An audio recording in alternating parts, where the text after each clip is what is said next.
buenas noches para todos y para todas. Espero que anden muy, pero muy bien. Hoy domingo 25 de octubre de 2020 continuamos con el segundo Congreso Internacional de Psicología Online. Gracias a todas las personas que se han conectado, gracias a todas las personas que ya nos están reportando sintonía a esta hora. Bueno, para nosotros es un gusto, es un placer poder acompañarlos. Durante este mes de octubre iniciamos el Día Mundial de la Salud Mental y vamos hasta el 30 de octubre en 21 días de trabajo continuo, generando actualización en psicología, en esos temas que nos interesan y nos apasionan. Invitarlos a que compartan este video en sus redes sociales, invitarlo a que le den me gusta a la publicación, a que activen las notificaciones para que podamos llegar a muchas más personas en esta travesía. Vamos a arrancar dando gracias porque de eso se trata este ejercicio para que pueda funcionar. Agradecemos a Conexiones Consultorías y a todo su equipo que ha hecho posible esta transmisión y todo este evento, a la Universidad del Bosque, que con todos los profesionales que han acompañado durante estos 15 días que ya llevamos de congreso, a la Asociación Colombiana de Facultades, ASCOFAPSI, al octavo Foro de Guías de Intervención y Desarrollo Tecnológico en Salud Mental y Enfermedades Crónicas, a la Unidad de Educación Continuada de la Facultad de Psicología de la Universidad del Bosque y a la Universidad del Bosque. Gracias por habernos acompañado en toda esta travesía. A la Universidad de San Buenaventura, a la Fundación Universitaria del Área Andina, a la Universidad ISEP de México, a la Asociación Colombiana de Patología Oral, al Congreso Internacional de Neurociencias que se va a realizar en noviembre y que están todos invitados, al colectivo de psicólogas, a la Asociación Colombiana de Psicólogos Aeronáuticos, al colectivo Aquí y Ahora, a la Sociedad para el Avance de la Psicoterapia Basada en el Sentido, a la Corporación Nuevos Rumbos, a todos ustedes, gracias. A todas las personas que se han conectado, buenas noches, Viviana Sanabria, Alex Reyes, Gloria Cajiao, Paola Guinaga, Magnolia Arias, buenas noches, buenas tardes a todos. Y bueno, aquí estamos para hablar de salud mental, hoy con un psicólogo que ya en otro momento con Conexiones Consultorías nos ha podido acompañar y hoy lo tenemos en el marco del segundo Congreso Internacional de Psicología, Fabián Camilo Salinas Obando. Él es psicólogo, máster en Psicología Clínica y de la Salud, y hoy con un tema de esos interesantes que nos gusta y que hemos tenido durante estos días. Fabián Camilo, buenas noches, ¿cómo estás? Buenas noches, David. Muchas gracias pues por la invitación y muy contento de compartir el día de hoy con ustedes. A ti, Camilo, por haber aceptado esta invitación. Y bueno, Camilo hoy nos trae una conferencia bien interesante hacia una comprensión de la diversidad sexual sin sectarismo. Voy a volverlo a repetir. Hacia una comprensión de la diversidad sexual sin sectarismo. Fabián, ¿por qué hablar de diversidad sexual y por qué ponerle ese concepto de sectarismo en un tema bien álgido, ¿no? Pues mira, David, y pues todos los que nos están viendo y escuchando, que cuando hablamos de diversidad sexual, esto ha sido un tema muchas veces y en muchos escenarios académicos y no académicos muy polémico. Así es. Y tienden lamentablemente a generarse juicios de valor, incluso discriminaciones abiertas de tanto de los dos bandos, por decirlo de alguna manera, y es importante que podamos ver de forma crítica este tema de la diversidad sexual y mirar cómo podemos abordarlo de la manera más ética posible y evitar en lo posible pues sectarismos, revanchismos o cosas que no nos lleven al avance del conocimiento. De acuerdo, bueno, y creo que ahí estamos adelantando ya, bueno, por lo menos hoy tenemos diferentes comprensiones de toda esta situación que pues es necesaria y que desde un lenguaje inclusivo necesitamos empezar a vernos como uno solo. Fabián Camilo, pues hoy tú eres el invitado, así que bienvenido, gracias por estar con nosotros y pues estamos aquí atentos a escucharte en tu ponencia. Listo. Entonces, bueno, como ya lo saben, lo que quiero comentar con ustedes, reflexionar junto con todos ustedes, es eso, una introducción, una propuesta de una comprensión de la diversidad sexual que no nos lleve a prejuicios, que no nos lleve a sectarismos. Y en esta oportunidad hay ciertas generalidades. Evidentemente el tema de diversidad sexual y de género y todo lo que corresponde a la comunidad LGBTI más, es un tema grandísimo y hay incluso seminarios enteros solamente sobre ese tema. Pero hay 4 generalidades que les quiero compartir, que son las que quiero resaltar hoy y las que tal vez puedan ser una guía, un parámetro para poder abordarlo de una mejor manera y de una manera más ética, independientemente de la persona y de las posiciones personales que tengan las personas con las que estamos abordando este tema. Lo primero, y un poco lo que he visto a nivel personal y profesional, que ha sido como el detonante de muchas discusiones y conflictos alrededor de este tema, es la falta de claridad conceptual. Muchas veces criticamos sin conocer o sin un claro conocimiento de lo que estamos hablando.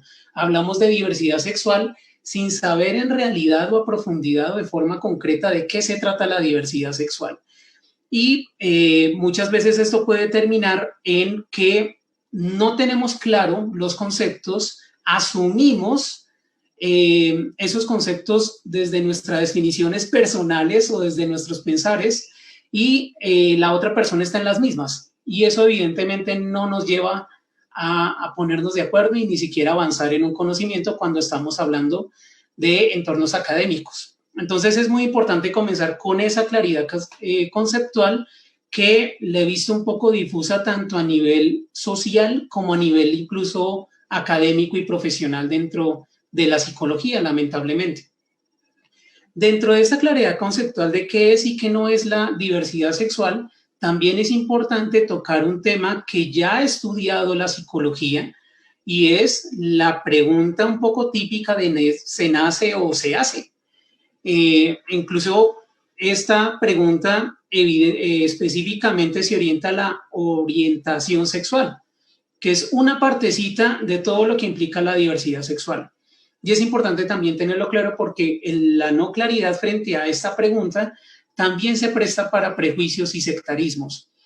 Una tercera parte también que quiero abordar en términos muy generales es el de homofobia versus ideología de género. Estos términos, ¿cómo pueden ayudarnos o cómo han contribuido, influido a que el debate se pierda, el debate real, a que incrementen los conflictos, los sectarismos, las discriminaciones, y de qué manera incluso conceptos como homofobia e ideología de género nos pueden ayudar a avanzar? Y con todo eso, poder mirar ciertas generalidades sobre la atención psicológica en torno a la diversidad sexual, que se está proponiendo en este momento e incluso que propondría por medio de esta ponencia también para tener en cuenta y hacerlo de una manera cada vez más ética y humana. Entonces, vamos a abordar estos 4 temas a nivel general. He visto muchas veces en las diferentes ponencias de este congreso que el tiempo se ha quedado un poco corto, entonces va a ser mi mejor esfuerzo en abordar todo de forma clara. Comencemos con la claridad conceptual. Muchos profesionales que me están viendo y escuchando pueden tener una muy clara y envidiable e incluso mayor comprensión conceptual de la diversidad sexual de la que pueda yo tener a nivel profesional. Pero lamentablemente he visto incluso en artículos científicos, en revistas científicas, que esta claridad conceptual no es tan generalizada. Y muchas veces nos enredamos con todos los términos y clasificaciones y etiquetas que salen dentro de la diversidad sexual. No sabemos de dónde sale, que estábamos procesando y terminando de procesar el tema de homosexualismo, identidad sexual y demás, y de un momento a otro nos vienen con otros términos diferentes como pansexualismo, asexualismo, bigénero, etcétera, y como que nos enredamos un poco y ahí es donde asumimos posiciones más desde lo que nosotros realmente entendemos que frente al concepto como tal. Entonces, frente a la claridad conceptual, la diversidad sexual se puede entender a partir de algo que se llama formalmente sistema sexual binario. Si logramos entender el sistema sexual binario, no nos es difícil entender y no enredarnos con la diversidad sexual. Ahora bien, ¿qué es el sistema sexual binario? Sistema sexual binario son 4 conceptos que están inmersos en la diversidad sexual, pero que son diferentes el uno del otro. Son 4 conceptos diferentes y un poco el peligro es confundirlos o tratarlos como sinónimos.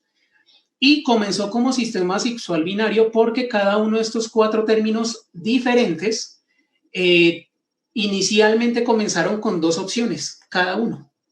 Por ejemplo, uno de estos términos, de estos 4 que son diferentes, resalto y quiero resaltar eso con mucho ahínco, es sexo biológico o el sexo. El sexo o el sexo biológico se refiere a lo físico, a lo hormonal, a lo cromosómico. Si el ser humano nació con pene o nació con vagina, si nació siendo cromosómicamente XX o XY. La composición biológica y desde los órganos sexuales, ¿qué órganos sexuales tiene? Entonces, lo estrictamente físico, las 2 opciones iniciales desde el sistema sexual binario es que pueden nacer macho o hembra, o popularmente conocido no hombre o mujer. Esto es un término que se refiere a lo físico, a lo biológico, a lo cromosómico.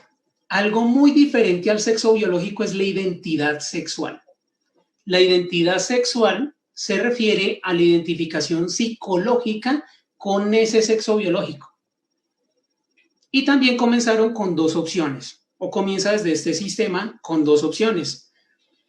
Cuando la persona se identifica con su sexo biológico y es congruente la identificación psicológica con el sexo biológico que tiene, se llama cisexual. Cuando la persona tiene una identificación con el sexo opuesto al que tiene físicamente, se llama transexual. Y esto es el de qué sexo me siento, de qué sexo me percibo. Si con el mismo cisexual, si con el contrario transexual. Y esto de identidad sexual es totalmente diferente a orientación sexual. Orientación sexual es las atracciones que yo siento por otras personas a nivel sexual y romántico. Incluso ahorita vamos a profundizar un poco en algo de orientación sexual.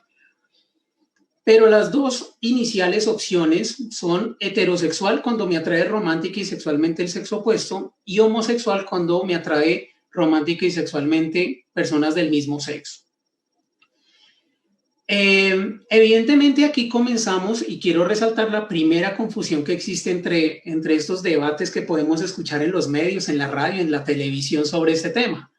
Yo no estoy de acuerdo con la homosexualidad, que sería orientación sexual, quien me gusta, porque uno nace mujer y uno nace hombre y ahí estoy hablando ya de identidad sexual. Entonces son temas diferentes. Una cosa es cómo me percibo, cómo me siento conmigo mismo frente a mí mismo, y otra cosa es quién me gusta y quién me atrae. Entonces, identidad sexual es diferente a orientación sexual. Y otro tema diferente a los 3 anteriores es el rol social de género o a secas género. Y ahí viene un poco la misma confusión. Muchas veces confundimos género con sexo. Y sexo se refiere a lo biológico, mientras que género se refiere a las prácticas, gustos, actividades, cosas que se atribuyen culturalmente a lo masculino o a lo femenino. Los niños juegan con carritos, las niñas juegan con muñecas. Los pantalones son de los niños, las faldas son de las niñas. Entonces son 4 conceptos diferentes. Si no los mezclamos y si sabemos que son diferentes, podemos entender la diversidad sexual. ¿De qué se trata la diversidad sexual y todo lo que podemos ver en medios? De que cada uno de estos 4 conceptos o de cada uno de estos 4 conceptos salen más alternativas que las 2 iniciales. Vamos a ver cada uno. Entonces, del sexo biológico, identidad, orientación y rol social de género, no solamente hay 2 opciones, hay más opciones. Y a eso se le llama diversidad sexual. Pero es importante no combinar una cosa con otra. Son 4 conceptos diferentes y formalmente o directamente no tienen que ver. Comencemos con el sexo biológico. Comenzamos desde sistema sexual binario con vagina o pene, macho o hembra, hombre, mujer, hablando del sexo pues biológico. Pero también hay personas que biológicamente salen con los dos, o nacen con los dos órganos sexuales, o incluso uno más desarrollado que el otro. Y a eso se le llama intersexualismo. Es decir, no siempre es XX o XY. A veces hay personas que nacen XXY o X0, lo que se llamaba anteriormente hermafroditismo. Entonces, no solamente son dos opciones, sino son los diferentes tipos de intersexualismo que pueden surgir dentro de las opciones dentro de la casillita de sexo biológico. Si cambiamos de casilla y nos vamos a identidad sexual, las dos opciones iniciales son cisexual, cuando psicológicamente me identifico con el cuerpo, el sexo biológico con el que nací, pero también puedo ser transexual cuando psicológicamente me identifico con el sexo contrario.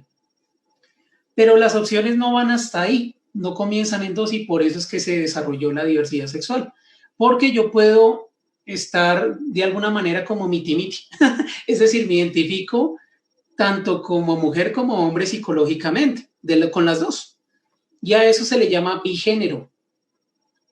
Entonces, transexual y cisexual no son las únicas opciones. También puede ser el que está en la mitad, que es el bigénero, y también no debe ser una cosa formalmente de mitad o 50-50, sino forma parcial. Es decir, que yo me identifico más con este sexo que con el otro, pero en gran mayoría gana uno que el otro. Y a eso se le llama demigénero. Entonces son varias alternativas que se tienen desde identidad sexual, que no solamente son las dos iniciales del sistema sexual binario. Y estamos en la segunda casilla. Además, además de identidad sexual, en identidad sexual, además de jugar entre identificarse con sexo masculino o femenino y las combinaciones posibles, también una persona se puede identificar sin ningún género. O sea, no me interesa y no me identifico ni con hombre, ni con mujer, ni con macho, ni con hembra. Ya eso se le llama agénero. O también se le llama género fluido a los que en ciertos momentos se identifican como mujeres con el sexo biológico de mujer y otras veces con el sexo biológico de hombres en un continuo. O sea, no siempre me voy a identificar de la misma manera, y eso se le llama género fluido. O incluso, en lugar de anular y no identificarme con ninguno o de ser fluido el asunto, yo puedo identificar que con un tercer sexo, que es lo que ha surgido también desde identidad sexual, y es lo que se le ha llamado el tercer sexo. Y ahí estamos hablando de la segunda cajita, de la cajita de identidad sexual. Si nos vamos a la siguiente caja de orientación sexual, que son conceptos diferentes, ¿quién me atrae? Una cosa es cómo me percibo a mí mismo, otra cosa es quién me atrae y quién me gusta de forma sexual y romántica. Las dos opciones iniciales son heterosexual y homosexual, pero con la apertura de la diversidad sexual surgieron más opciones. Entonces ya entre hombres se llama gay, entre mujeres se llama lesbiana, esa atracción, y los diferentes grados de bisexualismo. A veces estoy en la mitad, me gustan por igual hombres y mujeres, a veces me gustan más hombres que mujeres, pero me gustan de los dos, y a veces al revés. Entonces es un tránsito, o no todos los bisexualismos son iguales. Y además de eso está el pansexualismo. El pansexualismo es muy famoso ahorita por famosos de Hollywood y demás, pero ¿a qué se refiere? Se refiere a la atracción por una persona independientemente de en dónde se encasilla la persona a nivel de identidad sexual, sexo biológico, orientación. Sexo biológico ya lo dije. Entonces, pansexualismo es la persona con la que me conecte, con la que me sienta bien, con la que sienta un feeling. Con esa persona me involucro afectiva y sexualmente, y esa persona me termina atrayendo, independientemente si es hombre, si es mujer, si es transexual, si es de mi género, si es bigénero, etc. Entonces a eso se le llama pansexualismo. Asexual es el que no esté interesado en relaciones de pareja, no en relación, no es una cosa social, no. Asexual es el que no le interesa dentro de, no le llama la atención, no le interesa el relacionarse afectiva y sexualmente con otras personas, sea cual sea, pero sí se relaciona y establece vínculos familiares, de amistad y de otro tipo de socialización, pero no le interesa el tema de pareja y afectividad. A eso lo llamaríamos asexual e incluso hay una denominación que se llama queer, que es el que no le gusta encasillarse en alguno. Bueno, a todas las personas que estaban conectadas, primero excusarnos, parece que hubo algún problema con la cuenta del Congreso y bueno, aquí estamos de nuevo. Creo que ya estamos en vivo nuevamente. A todos y a todas las personas que se han ido conectando, vamos a darles un par de minutos para que puedan nuevamente conectarse. Fabián, qué pena contigo, gracias por seguir con nosotros. Vamos a ver, sí, creo que ya lo pudimos volver a subir el video, perfecto. Ya vamos a poner la contraseña, vamos a escribir en el chat anterior para que se puedan conectar. Camilo, muchas gracias por seguir aquí con nosotros. A todas las personas que se van conectando, pues bienvenidos nuevamente. Pasó algo con la página, seguramente Facebook tiene algunas políticas frente al uso de la terminología y bueno, en un momento nos bloquearon la página, pero ya pudimos volver a subir acá, así que bueno, vamos a continuar. Esto es un evento académico y pues de eso se trata. Creo que hasta ahí llega el desconocimiento de estas temáticas, así que Fabián, te escuchamos, ya vamos nosotros a organizar acá para que podamos volver a enlazar a toda la mayor cantidad de personas que estaban conectadas. Bueno, Listo, ya se ve presentación y demás. sí, ya se ve todo, perfecto. Ah, perfecto. Entonces, bueno, luego de donde nos quedamos, nace o se hace. Ni lo uno ni lo otro, sino las dos un poquito. Entonces, decir que se nace es atribuir todo a lo biológico y lo biológico solito no alcanza. Decir que se nace, decir que se hace es atribuir todo a lo ambiental. Alguien puede convertir a alguien en homosexual y eso tampoco se puede, incluso es más difícil. Tiene más incluso un poquito peso según algunos estudios el tema biológico que lo ambiental. Entonces no se puede convertir homosexual a nadie, por más que de forma ambiental traten de estimular o promover eso.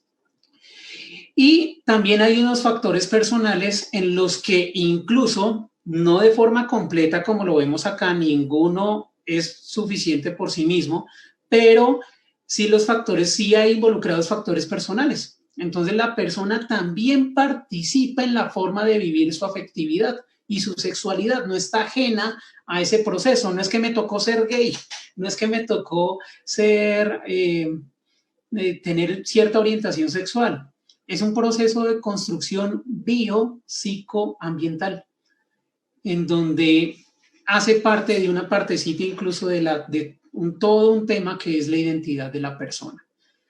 Entonces, ni nace ni se hace, las dos un poquito y ninguna por sí sola. Esto es importante aclararlo porque hay debates eternos y discusiones eternas sobre este tema. Entonces, ya lo que he encontrado en la psicología es esto, es un tema complejo, no es unifactorial, y es importante tenerlo en cuenta para evitar discusiones ociosas. Ahora bien, hablando de discusiones ociosas, dentro de las discusiones, debates y demás que hay alrededor de este tema, hay dos términos que se han permitido ser como protagonistas de todo este tema cuando se aborda a nivel social el tema de diversidad sexual, y es el término de ideología de género y el término de homofobia. Sin embargo, como todo, es importante poder analizar de forma crítica estos dos términos y poder incluso sacarle a lo bueno que podemos sacarle de estos dos términos para poder orientarlos de la mejor manera. Algo importante que decir acerca de estos dos términos es que ninguno de los dos tiene un origen científico formalmente desde una disciplina. Es decir, la homofobia no es una fobia específica que podamos encontrar en un sistema de clasificación. E incluso pierde un poco el sentido, pues el término en sí mismo, porque pues fobia se refiere como a miedo y pues la discriminación no tiene que ver directamente con el miedo, sino con la agresión y discriminación. Bueno, entonces no es tan claro, pues el término homofobia es un concepto que nació más a nivel social. Y lo mismo le pasó al concepto de ideología de género. Tampoco es un concepto así formal de disciplina o científico, ¿no? Los dos son conceptos sociales que surgieron incluso a partir de necesidades, entre comillas, sociales, para necesitar nombrar algo. Ahora bien, hay una forma popular en la que se conoce la homofobia, pero también hay una forma en la que quiero resaltar y aprovechar espacio para poder resaltarlo. La homofobia, más que una fobia, más que algo que tenga que ver con un trastorno fóbico, es una forma de referirnos a un tipo de discriminación, a una clase de discriminación. Y es cuando la forma de reunir o la forma de nombrar el conjunto de comportamientos donde se agrede o se discrimina a miembros de la comunidad LGBT más por motivos de la diversidad sexual. Entonces, un poco para nominar, para llamarlo de algún modo a este tipo de discriminación, a esta comunidad, por motivos de diversidad sexual o discriminación por motivos de sexualidad diversa, a eso se le llamó homofobia. No es el término más apropiado literalmente hablando, pero pues así se le llamó de forma social y así se entiende. Y aunque es importante poder resaltar de que no solamente en términos de diversidad sexual, sino que ninguna discriminación o tipo de discriminación por ninguna causa es justificable, también lamentablemente, no en todos los sectores, dígame, David. No. ¿No? Adelante. Bien, en todos los sectores, pero en algunos, no todas las personas, lamentablemente, se ha configurado la homofobia más bien como un término o una excusa para discriminar y agredir a las personas que no pertenecen a la comunidad LGBT. Y ahí es donde comienza ese doble filo o ese filo no tan bueno sobre el asunto. Evidentemente, como somos seres humanos, tienden a pasar estas cosas, pero lamentablemente cuando se utiliza el término homofobia para agredir a personas que no pertenecen a la comunidad LGBT, lamentablemente queda afectada la imagen de toda la comunidad. Y es importante poder reiterar esto, la homofobia que no termine usándose como un término peyorativo o como una forma de discriminar y de agredir. E incluso los grandes académicos sobre la diversidad sexual, incluso aquí en Colombia, defienden que toda la lucha de la diversidad sexual y los derechos de la comunidad LGBT+, debe ser desde el amor, precisamente porque es como el ingrediente principal que valoran muchísimo esta comunidad. Entonces es importante poder resaltar eso, que lamentablemente a veces homofobia significa discriminar a personas que no son LGBT. Y no conviene, sino miremoslo de la forma de evitar toda discriminación y no voltear una discriminación, o como pasa con el ser humano a nivel histórico, no caer en el riesgo de convertirnos en lo que odiamos. Pero algo parecido pasa con la ideología de género. La ideología de género es al revés. Se conoce a nivel social el concepto malo de ideología de género, porque lamentablemente se propone directamente en muchos campos desde ese punto, pero aunque parezca difícil de creer, hay algo bueno que sacarle a este concepto, que quiero proponerles y también quiero resaltar en este evento, en esta oportunidad. Ideología de género tiene muchas definiciones, pero Pero yo, y ahí ya me pongo pues el papel y me pongo sobre mis hombros el asunto. Yo, Fabián Salinas, desde las diferentes definiciones de ideología de género que he encontrado, yo propongo la siguiente definición desde el aspecto negativo. La ideología de género, socialmente hablando, se puede entender como una teoría de conspiración. Y es una teoría de conspiración donde se cree o se difunde la creencia de que hay un grupo de personas malvadas que quieren de forma intencionada acabar con el mundo mediante un plan sistemático, una agenda en contra de la familia y la paz mundial. Bueno, estos elementos son típicos de una teoría de conspiración y es importante no caer en esto. Sin embargo, lamentablemente, al entender ideología de género como desde este punto de vista, nos hace alejarnos o nos permite muchas veces alejarnos del provecho que podemos sacarle a las personas que hablan de este término. Y si sacamos todas las características de teoría de conspiración y nos quedamos con las críticas puntuales, podemos entresacar lo siguiente, de que cuando se habla de ideología de género, también se está hablando de una preocupación por la importancia de definir y difundir los límites de la diversidad sexual. Y eso es algo que debemos hacer, sobre todo desde la psicología. Por ejemplo, en cuanto a la identidad sexual y orientación sexual, hay muchos límites que ya los tenemos desde la academia, pero que no se difunden de forma efectiva a nivel social. Por ejemplo, una ponencia que me pareció maravillosa, que fue sobre pedofilia, que se dictó en estos días en el marco de este congreso, marca de una manera magistral, les recomiendo que vean esa conferencia, la vuelvan a ver, sobre hasta dónde es orientación sexual, hacia dónde es atracción y hasta dónde es orientación desviada o pedofilia o hemefilia también, cuando es en el caso de adolescentes. Entonces, los límites en muchos casos existen, pero no están difundidos. Y muchas veces las personas que tienen una posición crítica usando este término de ideología de género, utilizan este término dentro de todo, entresecando todo lo de conspiración y demás, muestran una preocupación precisamente por eso.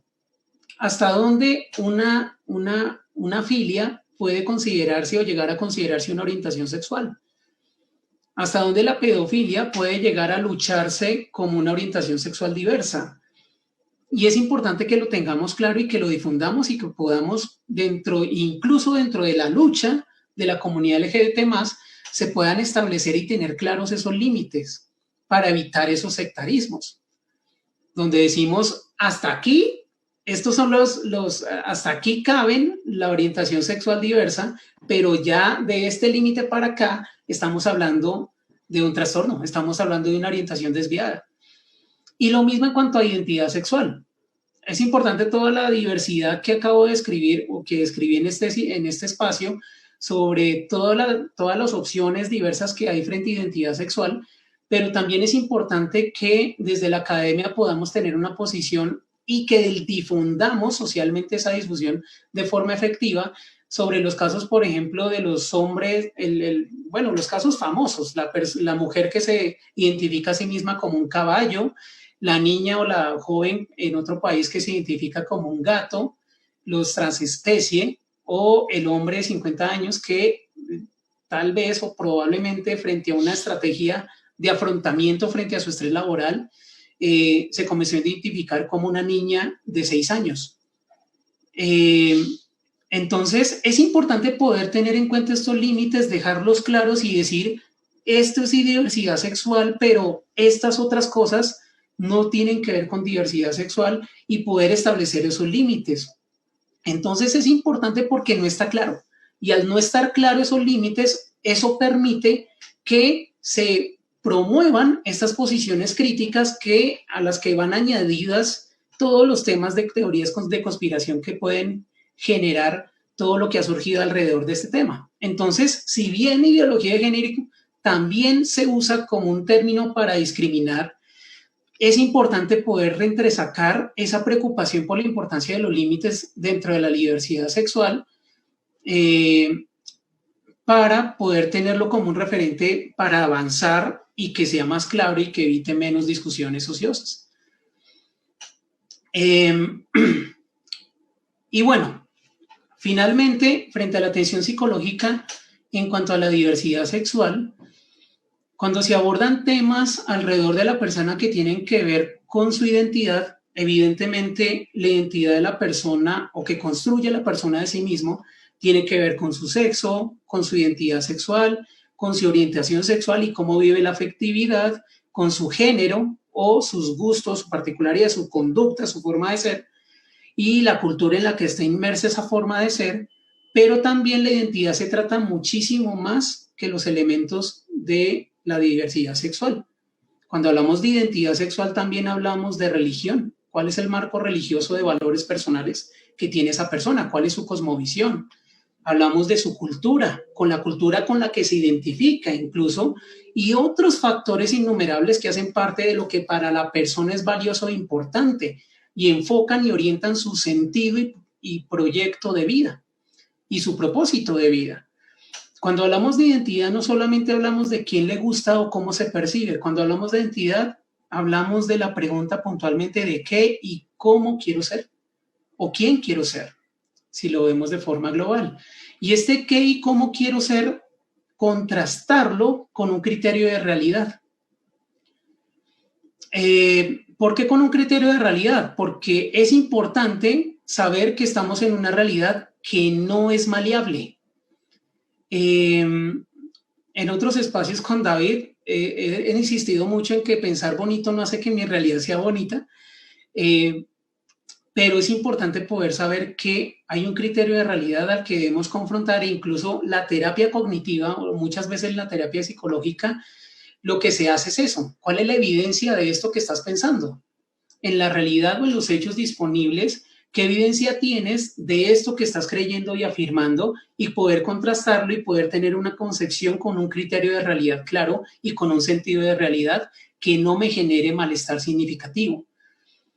Entonces, en este punto de vista, es importante poder tener en cuenta que lo principal en el acompañamiento de una persona, sea de la comunidad LGBT más o no sea de la comunidad LGBT más, es la identidad de esta persona y que nosotros seamos compañeros, pero no protagonistas o dictadores de la identidad de la persona.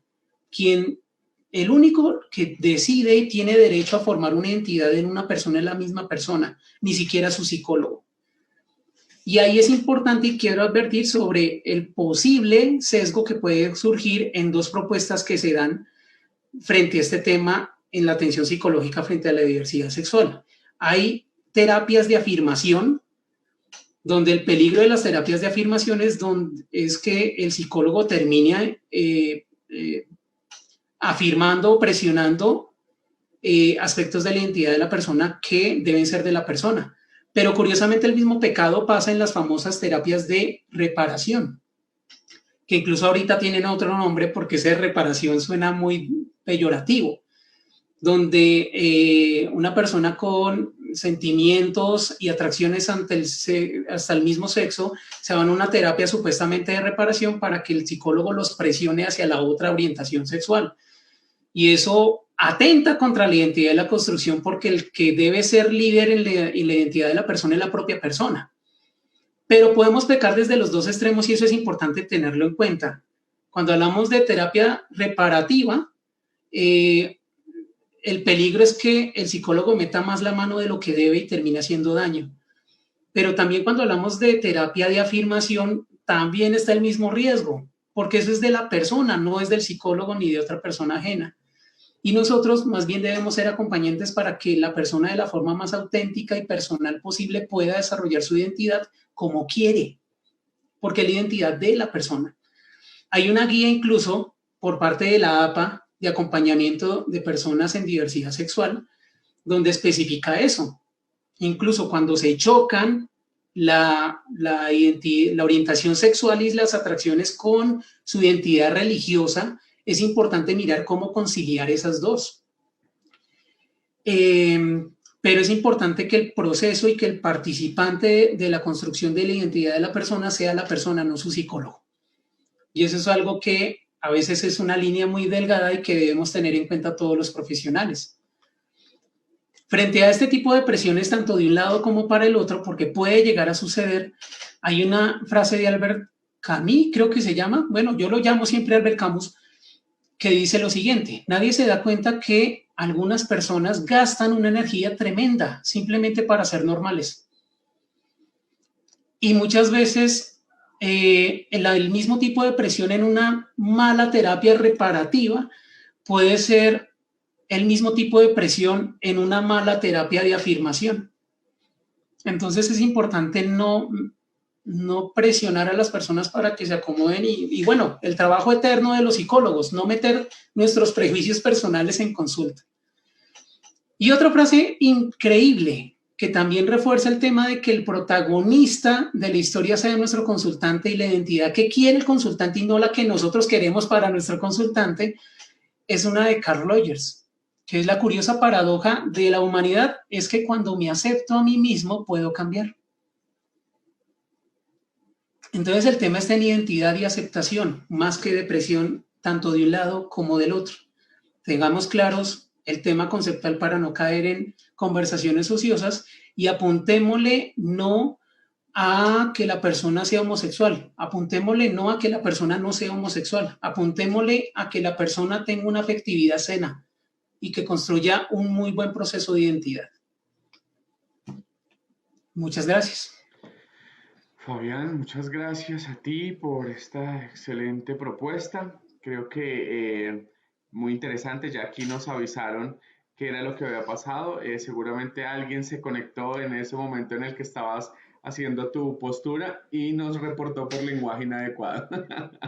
Entonces, bueno, pues eso habla de los desafíos que tenemos a nivel académico y a nivel social, pues en este tema que, como tú lo mencionas, hay un desconocimiento muy grande, creo que desde los profesionales de la salud, de las instituciones, bueno, ahí entramos todos a jugar en esa dinámica. Fabián, fabián.salinas@clinicaparalafamilia.com, ahí para los que te quieran conseguir, pero quiero hacerte un par de preguntas antes de, yo sé, ya por aquí le escribimos a nuestro siguiente ponente que nos regale unos 5 minutos para que podamos terminar esta conversación de la manera que se debe, y es ¿qué hacer? ¿Qué hacer con las familias? ¿Qué hacer con la sociedad? Pues con, digamos, por lo menos con nuestro círculo de influencia en eso, pues de lo que tú estás hablando, para sensibilizar, para que los papás y las mamás que están en su casa sufriendo porque pues no entienden, porque sus expectativas van para un lado, sus ideales van por otro lado, de esa realidad que están viviendo sus hijos, ¿cómo podemos hacer para trabajar con ellos? Incluso esa es de las preguntas del millón y tiene que ver con la familia. Muchas veces las inquietudes más grandes de la diversidad sexual tienen que ver con la preocupación de padres frente a hijos que están en infancia o en adolescencia lidiando con estos temas y frente a la posición moral, religiosa o personal y el desconocimiento que puedan tener los padres.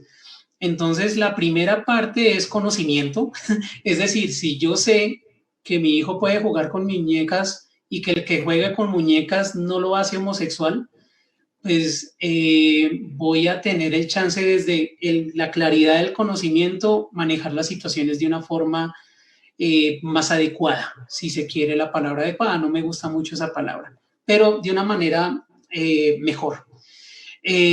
Además del conocimiento de qué es y no confundir las diferentes cosas o cosas que son diferentes más bien, por eso resalté los 4 conceptos.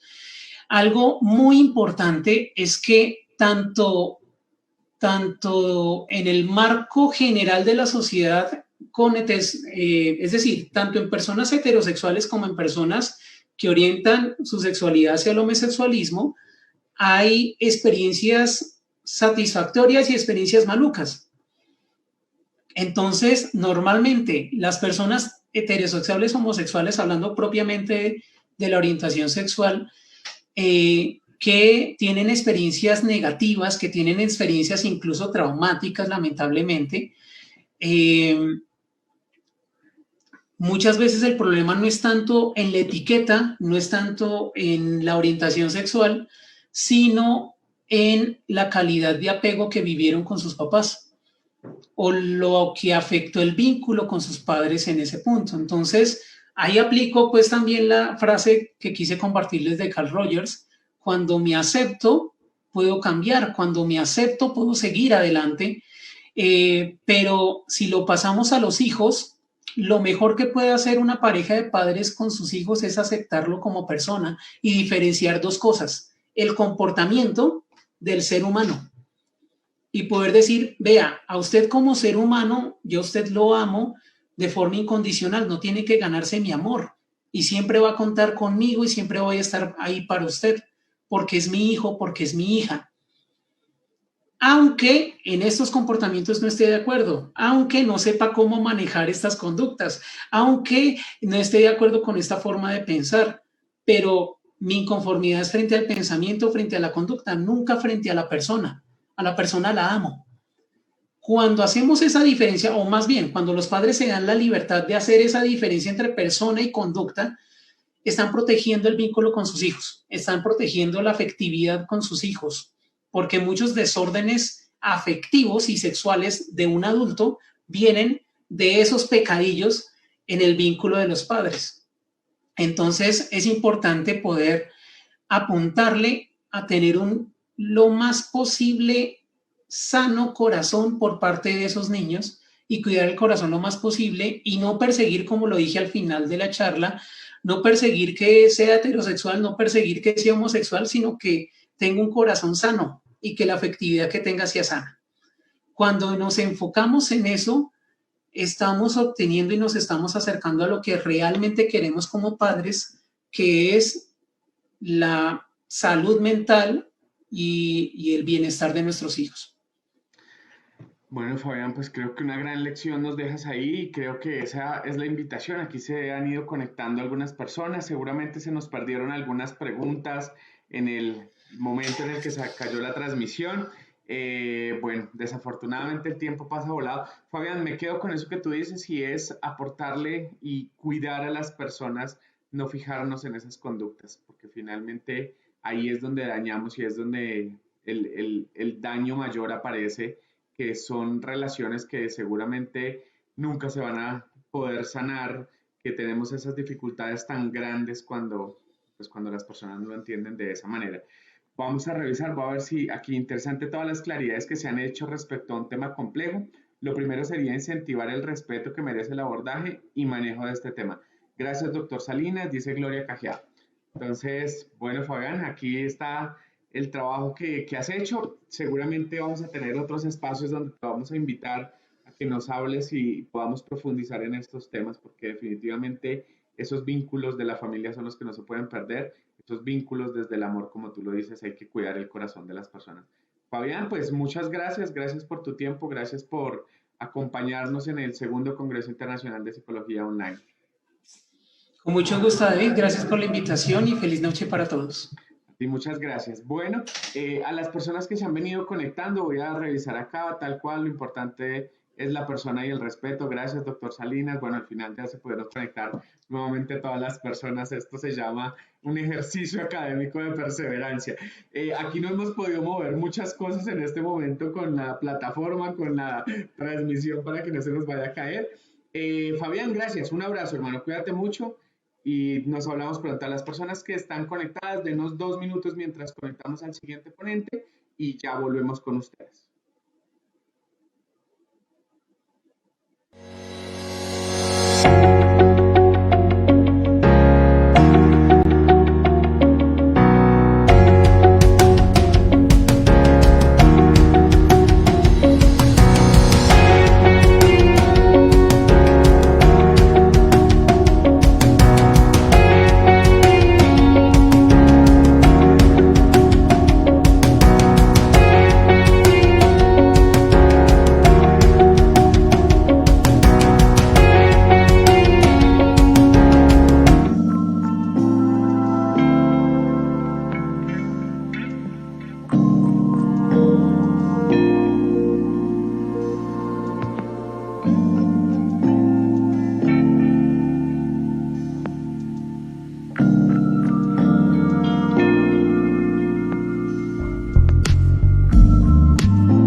noches para todos y para todas las que siguen y los que siguen conectados a esta hora. Gracias por estar con nosotros. 25 de octubre de 2020 con nuestra segunda conferencia del día.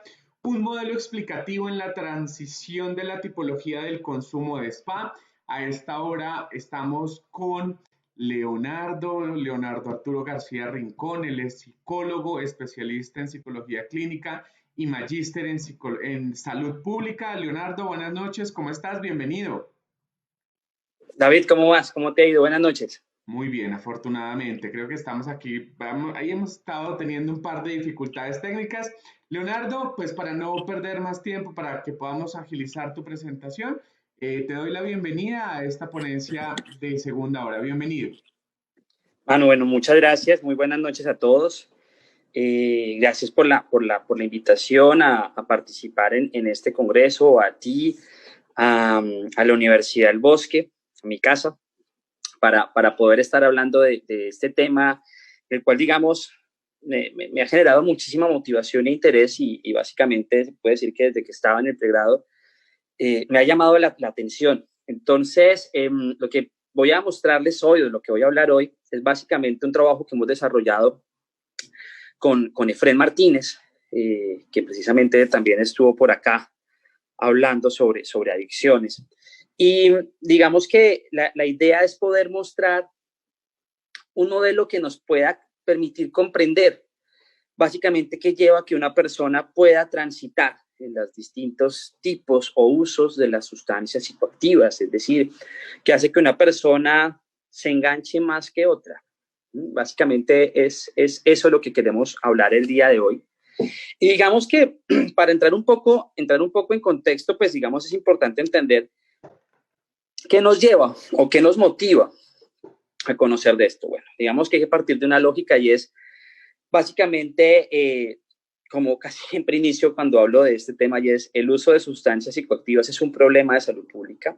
No es un problema de salud pública para Leonardo García, para David Bonilla o para Efrén Martínez, sencillamente es algo que es considerado por la Organización Mundial de la Salud, ya que es un factor de riesgo de múltiples enfermedades no transmisibles y problemáticas de salud mental, que vienen respectivamente cada vez más en aumento.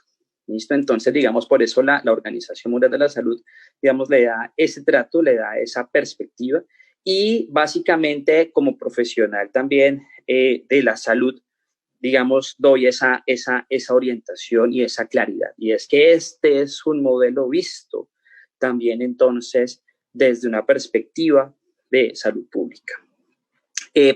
Y básicamente, como les decía, digamos que la idea un poco de trabajar este modelo tiene, digamos que, varias lógicas. Uno es que si tú puedes comprender, puedes entender qué lleva a que una persona, por ejemplo, se acerque por primera vez a una sustancia psicoactiva.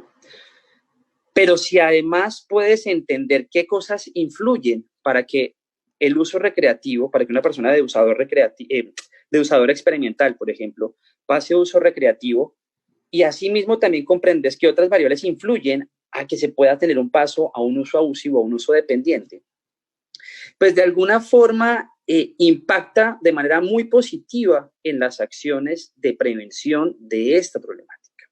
¿Listo? Vamos que hay algo que hay que poner en contexto y es la prevención en temas de consumo de sustancias ha sido muy maltratado y ha sido un maltrato constante. ¿Por qué un maltrato constante? Porque básicamente cada quien hace lo que se le ocurre en prevención. Entonces, la gente dice, yo creo que si yo hablo mal de las drogas, la gente no previene. Y de hecho, yo recuerdo un poco cuando estaba en el colegio y a mí se me acercaban a hablarme de la prevención o para que yo no consumiera sustancias psicoactivas. Me acuerdo que llegaban y me ponían, recuerdo dos películas, Requiem por un sueño y la otra era Transporting. Entonces ellos pensaban que ya con eso se generaba un impacto negativo para que uno no consumiera sustancias. Y al final yo lo que dije fue, existe la heroína. No tenía ni idea de hecho que existiera. Creo que estaba por allá seguramente en octavo o en noveno. Seguramente también recuerdo prácticas en donde lo llevaban a uno a centros de tratamiento o llegaba una persona exconsumidora a hablar de la sustancia. Y estoy seguro de algo, y es las personas o las directivas de la institución no tenían una mala intención. De eso sí estoy seguro. Había una muy buena intención y una intención de reducir la probabilidad de que uno se acercara o después se enganchara con la sustancia. Entonces, esto digamos que se sigue haciendo. Yo todavía veo prácticas en donde incluso llevan las sustancias para mostrárselas a los chicos porque piensan que tal vez así la gente no se acerca a la sustancia. ¿Y qué pasa? Pues que para podernos acercar a una prevención adecuada, efectiva, pues digamos que hay que basarse en lo que diría la Oficina de las Naciones Unidas contra la Droga y el Delito, UNODC, en lo que son las estrategias de prevención basadas en la evidencia, o lo que nos dice el National Institute of Drug Abuse. Es decir, existen bastantes investigaciones que ya nos han acercado, suficientes investigaciones que nos dicen qué sirve y qué no sirve.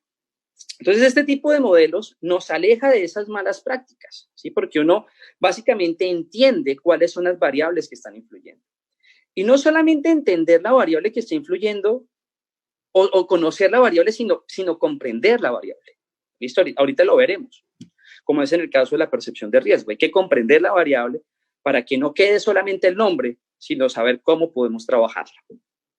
Y esto también, como es un modelo de transiciones, pues básicamente también nos permite impactar no solamente en prevenir en que las personas se acerquen o hagan el inicio de las sustancias psicoactivas, sino también poder realizar acciones una vez ya se ha usado la sustancia. Es decir, una vez ya, por ejemplo, hay un uso recreativo o una vez ya puede, digamos, una vez, digamos, hay un uso recreativo, por ejemplo, digamos, para que la persona no pase a un uso abusivo o a un uso dependiente.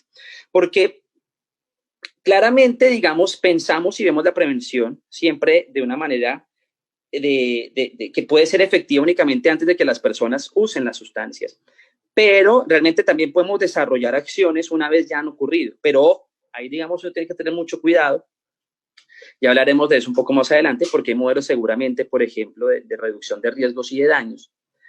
Y muchos, siento yo, que a veces parten de creencias y lo que terminan siendo es un impacto más grave en la salud pública. Ya lo iremos viendo.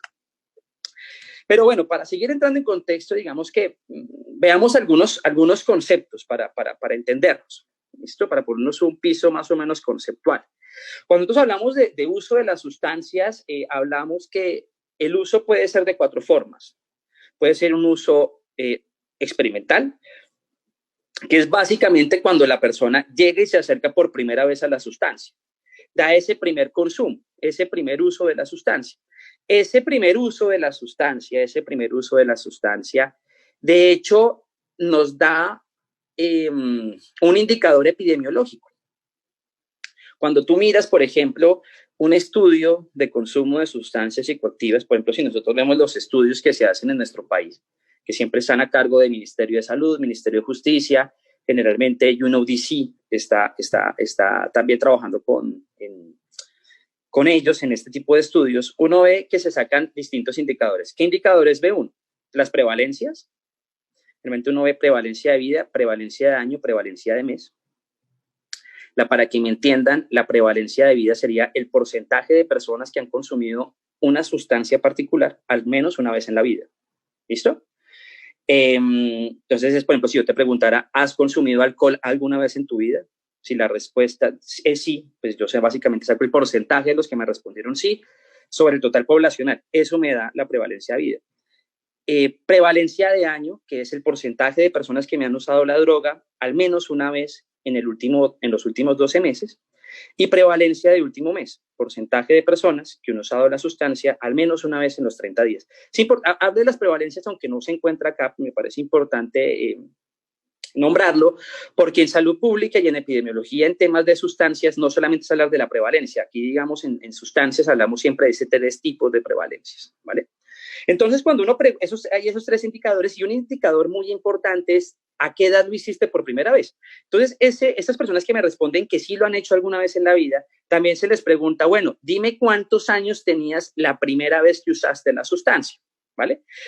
esas edades se promedian y nos da la edad promedio de inicio de sustancias. Y acá en Colombia tenemos clara, y en todos los países se tiene una edad promedio de inicio de sustancias. Por ejemplo, para ponerlos en contexto, digamos, la edad promedio en la que se inicia el uso de alcohol en nuestro país es a los 13 años. Eso nos dice el último Estudio Nacional de Población Escolar en el 2016. Por ejemplo, marihuana está sobre los 14 años. Marihuana está sobre los 14 años. Y de hecho uno ve la mayoría de las sustancias están siendo siempre, digamos, en menores de edad. No, es muy difícil encontrar sustancias que se den después de los 18. Eso pues es grave. El uso recreativo es cuando ya la persona pasa entonces de, o sea, no solamente la prueba, o sea, el que se queda en uso experimental es porque la prueba una vez y ya. El que pasa a uso recreativo es, listo, la uso de forma esporádica o ocasional. ¿Listo? Y ese uso esporádico o ocasional no tiene consecuencias negativas significativas. Y se resaltó la palabra significativas. De hecho, esta definición es de Lizardo Becoña, pues un autor supremamente reconocido en este tema. Y digamos, la vez pasada, de hecho, hicimos un live con Lizardo y tenemos la oportunidad de discutir algunos aspectos. Y acá, el concepto de significativo es fundamental, porque a veces la gente, digamos, la vez pasada estaba con un grupo de estudiantes, me decían, bueno, entonces ese uso no es malo, ese uso puede ser benéfico. Entonces hay algo que aclarar, ningún uso de sustancia psicoactiva es benéfico para la salud, ¿listo? Todo uso de sustancias psicoactivas tendrá algunas consecuencias y algún impacto a nivel psicológico, fisiológico. Lo que pasa es que en el uso recreativo las consecuencias negativas no terminan siendo tan significativas. Ya cuando pasamos, por ejemplo, al otro uso de sustancias, que es el uso abusivo, ya es un uso elevado que puede ser en cantidad o continuado en frecuencia. Ahí hay que diferenciar. Entonces uno se encuentra con personas y dice, no, yo soy usador recreativo porque es que yo tomo de vez en cuando. Entonces la persona dice, yo tomo de vez en cuando, yo tomo solamente en Navidad, pero entonces ese tomar solamente en Navidad implica que se baja 3 botellas de aguardiente y 5 six-packs de cerveza. Entonces la persona dice, yo soy usador recreativo. Le digo, no, seguramente usted tiene un uso elevado en cantidad. Digamos que hay que marcar la diferencia ahí. O cuando las personas tienen también un uso continuado en la frecuencia. Es la persona que lo está usando de manera constante. A pesar de que empiezan incluso a observar las consecuencias negativas del mismo uso. Aquí ya las personas empiezan a evidenciar algunas consecuencias negativas en diferentes perspectivas o áreas de ajuste del individuo. Pueden ser biológicas, psicológicas o sociales. Y en esa línea de la transición, entonces encontramos el uso dependiente. Entonces, digamos que este uso dependiente ya es un poco más complejo de entender, porque es básicamente cuando ya hay un cambio a nivel fisiológico, comportamental y cognoscitivo en el individuo. Y ahí la sustancia adquiere un papel fundamental. Ahí la sustancia adquiere un papel fundamental, porque se vuelve extremadamente prioritaria para la persona, se vuelve demasiado prioritario para el individuo, para el usador de la sustancia. Y incluso termina volviéndose más importante que algunas situaciones, personas o cosas que antes eran muy valiosas. Esto, mire cómo, digamos, de alguna forma lo marcamos, no solamente personas, sino situaciones. Entonces, antes seguramente mi trabajo era muy valioso, pero entonces ahora necesariamente no mi trabajo. Ya, digamos, mi trabajo no ocupa ese lugar tan valioso porque la droga puede llegar, el uso de la sustancia puede llegar a ocupar el papel que ocupaba. O mi familia era muy importante, muy valiosa, pero en ese uso dependiente entonces ya va a ocupar seguramente un segundo o un tercer lugar. Y lo mismo con las cosas. Entonces, digamos que acá hay dos conceptos que también nos permiten un poco entender la dependencia. Yo creo que hay dos conceptos que uno tiene que tener siempre muy claros, que es el tema de la tolerancia y la abstinencia. Y esto que la tolerancia, digamos, no es que, digamos, una persona solamente empiece a generar tolerancia a las drogas en el uso dependiente. De hecho, uno lo puede ver durante toda la transición del consumo. Pero digamos que, para que entendamos, en el uso de la sustancia, cuando una persona empieza a consumirla, en ese primer acercamiento seguramente con una pequeña dosis puede tener una puede experimentar un efecto significativo. Seguramente si sigue usando la sustancia, ese efecto cada vez va a ser, digamos, menor, lo va a sentir, lo va a experimentar en una menor proporción. Entonces eso lleva a un mayor uso de la sustancia. Eso, digamos, eso es muy recurrente que pase, digamos, en la cultura nuestra, sobre todo se observa con el tema del alcohol, en donde la gente incluso muy orgullosa dice, es que yo aguanto más que antes. Y uno dice, bueno, eres más tolerante. Y esa tolerancia ya marca algo frente a tu consumo. ¿Listo? De hecho, hay dos tipos de tolerancia. Y a veces, digamos, es importante aclararlo. La tolerancia que más se conoce es la positiva, esa de la que yo estoy hablando. Cada vez necesitas más de la sustancia. Pero, seguramente cuando uno llega a la tercera edad, viene un impacto distinto y es la tolerancia negativa. Esa persona que generalmente desarrolla una tolerancia positiva, después, sobre todo en la tercera edad, empieza a experimentar que con una o dos copas o con unas pequeñas dosis de la sustancia tiene un efecto significativo.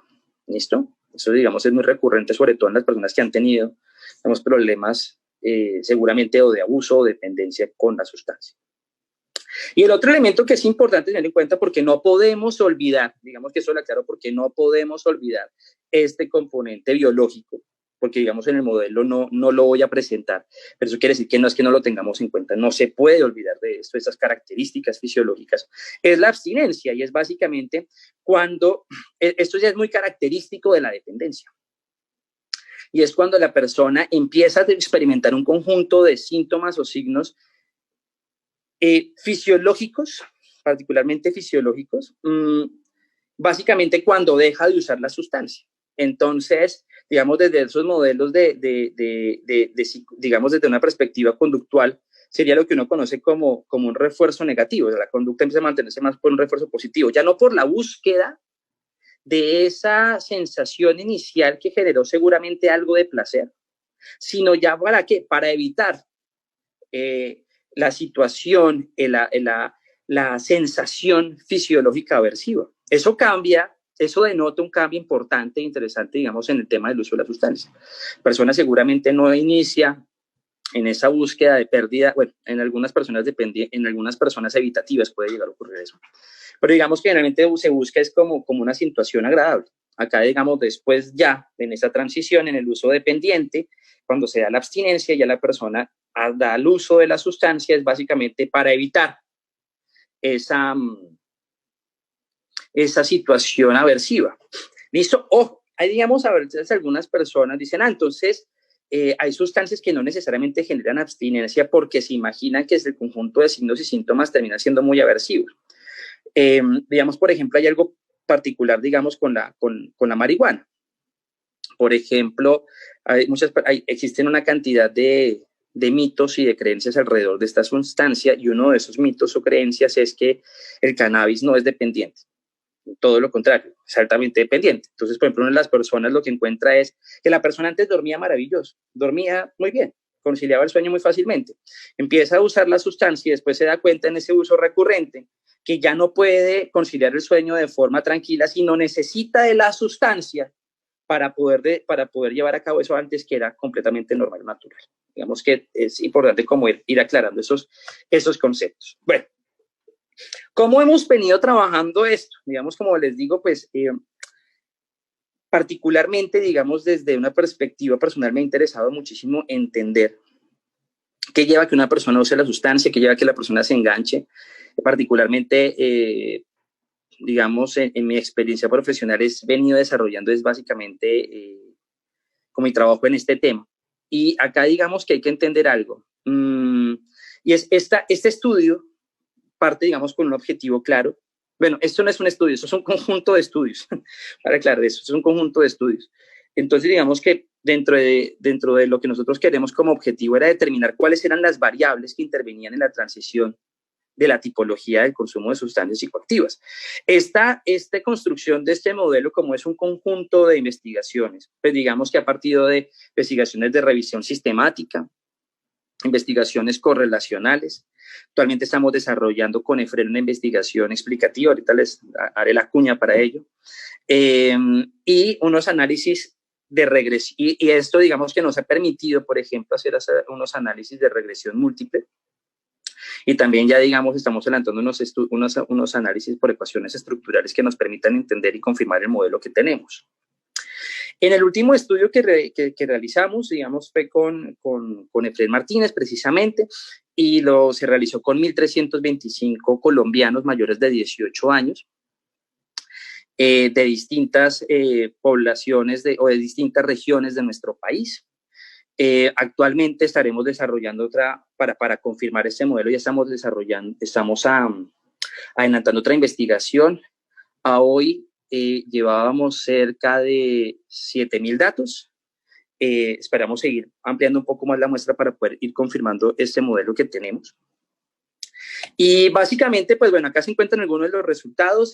Acá digamos que esos fueron unos análisis de regresión múltiple que nosotros desarrollamos, teniendo en cuenta un conjunto de variables, tanto sociodemográficas como variables psicológicas y de personalidad. Básicamente nosotros acabamos a mano derecha unas variables que descartamos y las variables que confirmamos. Lo que quiero básicamente mostrarles con esto es que las variables que nosotros confirmamos, pues tienen todas una significante, digamos, son significativas al 0.05, a un nivel de 0.05, y con estas variables entonces vamos a la construcción de ese modelo. Y yo creo que pues entremos a materia para poderlo ver, porque estas tablas seguramente están muy aburridas. ¿Qué es lo que encontramos? Entonces está acá. Como les decía, seguramente nosotros acá tenemos un uso, bueno, digamos que hay que entonces devolver. Tenemos nuestro uso experimental, el uso recreativo, el uso abusivo y el uso dependiente. Entonces, hay unas variables que que tienen una altísima probabilidad de que un individuo pueda llevar ese uso experimental. Ojo. Si nosotros nos vamos, digamos, a los conceptos usuales, acá, digamos, a esto lo conocemos como, por ejemplo, factores de riesgo. Elizardo Becoña, por ejemplo, hace un análisis muy interesante frente a una cantidad de factores de riesgo que existen, que aumentan, entendamos como factor de riesgo cualquier característica biológica, psicológica, sociocultural, que aumenta la probabilidad de que una persona inicie o se mantenga en el consumo. ¿Listo? Entonces, existen múltiples factores de riesgo que han sido estudiados y que uno sabe que aumentan la probabilidad de que una persona inicie el consumo. Lo que nos muestra actualmente la evidencia en múltiples revisiones de literatura, digamos, en investigaciones muy fuertes a nivel de metaanálisis, de cuáles son las variables que más influyen en el tema de que una persona inicie el consumo, son tres variables principales. Primera, la percepción de riesgo. Ahí ustedes la ven a mano izquierda en la parte superior. La percepción de riesgo es entendida básicamente como el riesgo que tú percibes básicamente al desarrollar alguna conducta. ¿Listo? Básicamente lo que nos muestran los modelos de salud pública es si tú percibes más riesgo de algo, seguramente no lo haces. Si tú percibes que montarte en una montaña rusa te puede generar algún daño, pues tú básicamente no lo haces, ¿sí? Entonces, seguramente por más que me gusten deportes de alto impacto, si yo veo que no me genera muchísima seguridad, tal vez no lo hago.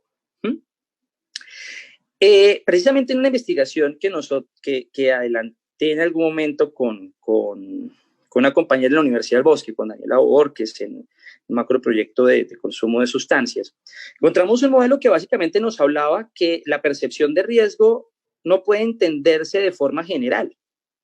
La percepción de riesgo implica dos componentes principales, y es la severidad y la vulnerabilidad. Y esto es clave entenderlo, porque es que la severidad es que tú sepas que usar la sustancia genera alguna consecuencia. Ejemplo, usar tabaco, usar cigarrillo es factor usar tabaco te puede dar cáncer. Y uno dice, sí, yo sé que fumar puede dar cáncer. Sin embargo, la persona puede seguir fumando. Y uno dice, pero si usted sabe el riesgo que le trae, hermano, ¿por qué usa la sustancia? Entonces uno se pregunta, pero si usted, por ejemplo, es médico o psicólogo o odontólogo y usted sabe todos los daños que causa fumar, ¿usted por qué lo sigue haciendo? Por una sencilla razón, porque esa es la severidad. Yo conozco que el uso de la sustancia genera un riesgo. Otra cosa muy diferente es que tú te percibas vulnerable ante eso. Una cosa es que yo diga, fumar da cáncer, y otra cosa muy distinta es, si yo fumo, a mí me da cáncer.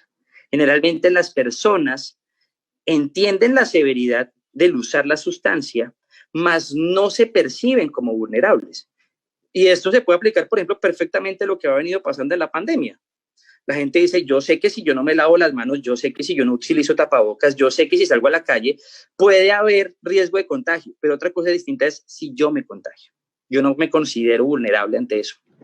Entonces, esto es interesante porque, digamos, si uno está trabajando desde prevención, no es simplemente hablar de los riesgos, que ahí es, por ejemplo, donde se fundamenta la prevención que normalmente se ha hecho. Hablemos más de la sustancia. Hablemos solamente de las consecuencias. Incluso, por ejemplo, los modelos clásicos de prevención de drogas, o más bien las acciones, no los modelos, las acciones clásicas de prevención de sustancias que nos mostraban. La gente decía, no, si usted fuma marihuana, usted, por ejemplo, va a ser un habitante de calle.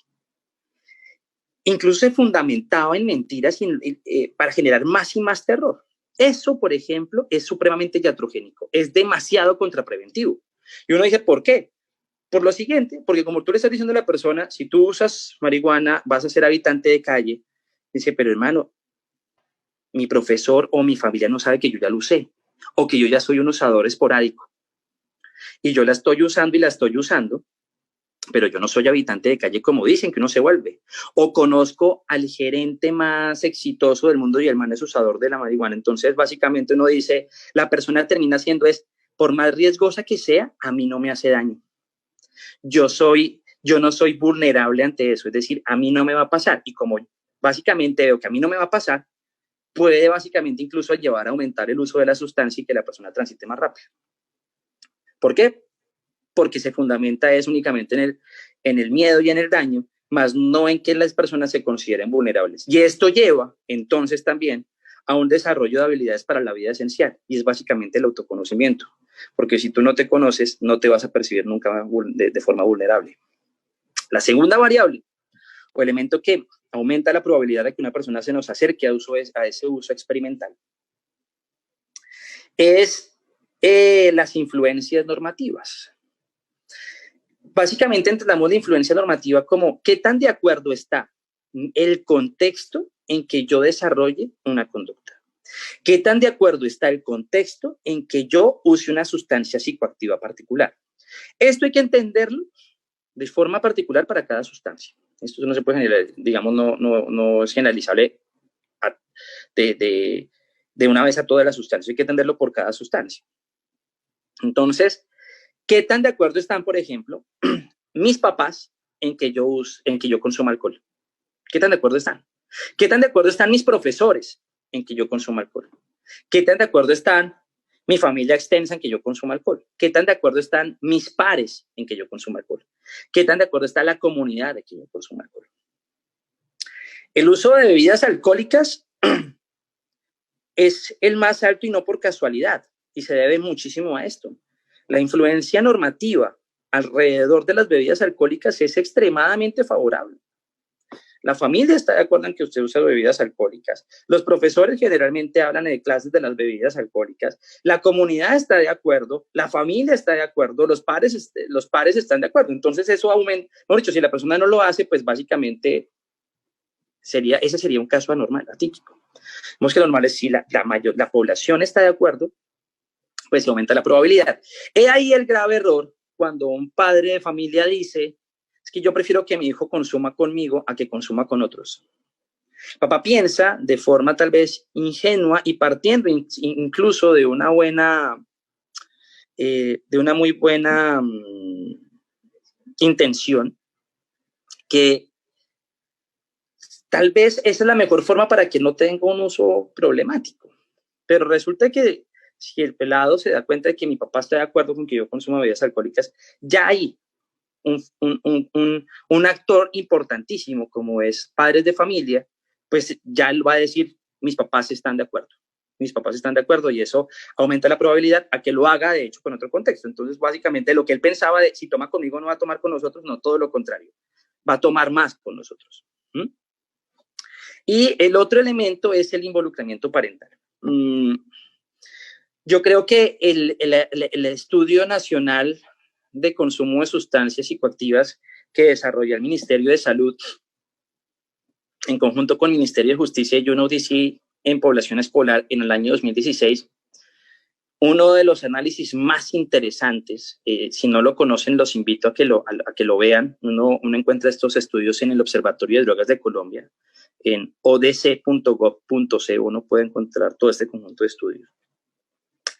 En esta investigación no solamente muestran las prevalencias, la edad de inicio de consumo y cómo está por cada sustancia, sino al final del estudio hacen una correlación maravillosa entre uso de la sustancia y el involucramiento parental, que encuentran básicamente una correlación negativa significativa con todas las sustancias. En términos de cuando los chicos o los hijos están involucrados adecuadamente con sus familias o los papás están adecuadamente involucrados en la vida de sus hijos, estos pelados muestran prevalencias de consumo o uso de sustancias muy bajas o no hay uso de sustancia. Pero cuando el puntaje en la escala de involucramiento parental es bajo, es decir, no hay involucramiento parental, los puntajes en uso de sustancias son altísimos, tanto en sustancias legales como en sustancias ilegales. Básicamente lo que muestra ese estudio es una de las mejores formas de prevenir es haciendo que los papás estén involucrados adecuadamente en la vida de sus hijos. ¿Y qué es involucrarse adecuadamente en la vida de mi hijo? Pues desde cosas básicas. ¿Usted sabe el número telefónico de los amigos de sus hijos? ¿Sabe el número telefónico de los papás de los amigos de sus hijos? ¿Sabe realmente dónde está su hijo? ¿Sabe qué le gusta a su hijo? ¿Habla adecuadamente con su hijo? Bueno, ya hago un paréntesis. Hablar adecuadamente en la vida de los hijos no es preguntarle cómo le fue en el colegio, porque la conversación se vuelve repetitiva todas las noches. Es sencillamente hablar, conocer otras cosas y fundamentar la educación o fundamentar las pautas de crianza desde los sentimientos, digamos, hablemos un poco desde el amor y no tonto desde las emociones, para que no sea un desahogo del papá frente al hijo. Digamos que hay unos modelos bien interesantes, pero básicamente lo que nos muestra es una forma maravillosa es involucre adecuadamente a los papás en la vida de los hijos. De hecho, por eso, el involucramiento, aumentar el involucramiento parental es uno de los objetivos del Plan Decenal de Salud Pública. Si uno va y mira el Plan Decenal de Salud Pública, el involucramiento parental es un objetivo claro. Y ya el Plan Decenal de Salud Pública termina ahorita. Ahorita en el 2021 inicia otro. Y seguramente habrá seguirá manteniéndose ese objetivo. Porque no solamente, digamos, si uno ya mira un poco más allá, no solamente previene el uso de sustancias, sino previene también la aparición de otras problemáticas de riesgo como autolesiones, heteroagresión, maternidad y paternidad temprana y otras problemáticas de salud mental. Pero bueno, ¿qué ocurre entonces dentro de esta lógica? Si yo, por ejemplo, tengo un chico que tiene una baja percepción de riesgo, hablemos de alcohol, pongámonos con alcohol, ¿listo? Un chico entonces no ha usado las sustancias, no ha usado alcohol, no ha usado bebidas alcohólicas.